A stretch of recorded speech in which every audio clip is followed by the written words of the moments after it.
So Mike Johnson will remain the Speaker of the House. His re-election yesterday unfolding in dramatic fashion after Republican holdout Congressman Keith Self changed his vote last minute.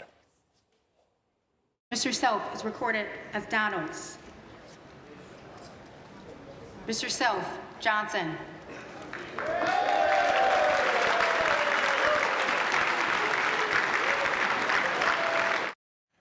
Texas Congressman Keith Self joins us now. Congressman, good morning. Thanks for joining us. Morning, Charlie. So obviously, I think that your goal here was to try to advance the Trump agenda, but of course, that Donald Trump had to come off the golf course to make some phone calls to, among other people, among others, you. What did Donald Trump say to you? Well, I let Mike Johnson know before the vote what I was going to do, and he had President Trump call me, and yes, President Trump was hitting a 5-iron about the time we talked.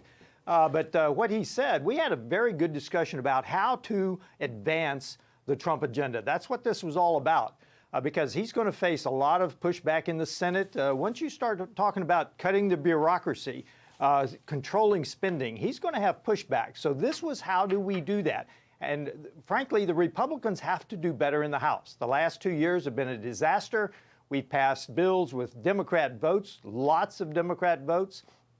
Just since Trump won the election, Congress has passed $300+ billion in new borrowed money spending.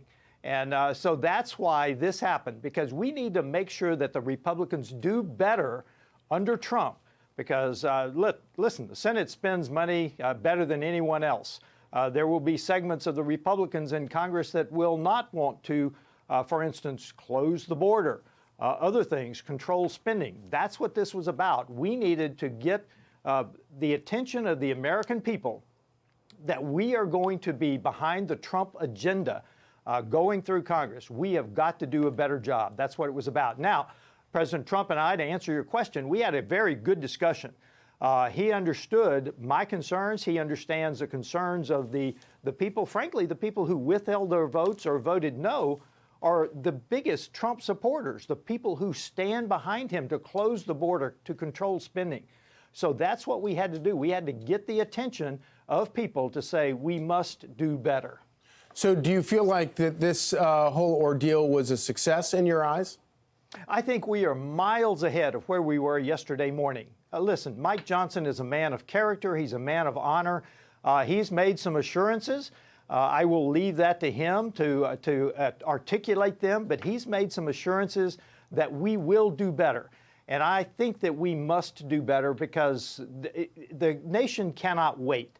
We must get the Trump agenda moving, and frankly, the reconciliation package that he wants within 30 days of taking office, that will be the first pushback.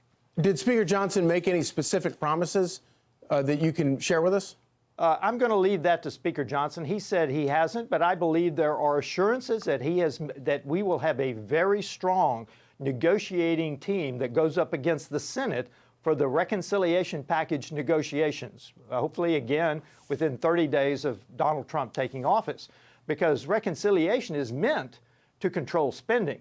But in Congress, anything can happen. So we need a very strong negotiating team right off the bat, 30 days after January 20th or whenever it happens, to go up against the Senate to say we are going to control spending, and these are the parameters. That package is still being developed, so I don't have the details, but I know the president wants it to be big. He wants it to be a very comprehensive reconciliation package, which is designed to control spending and yet move the Trump agenda ahead.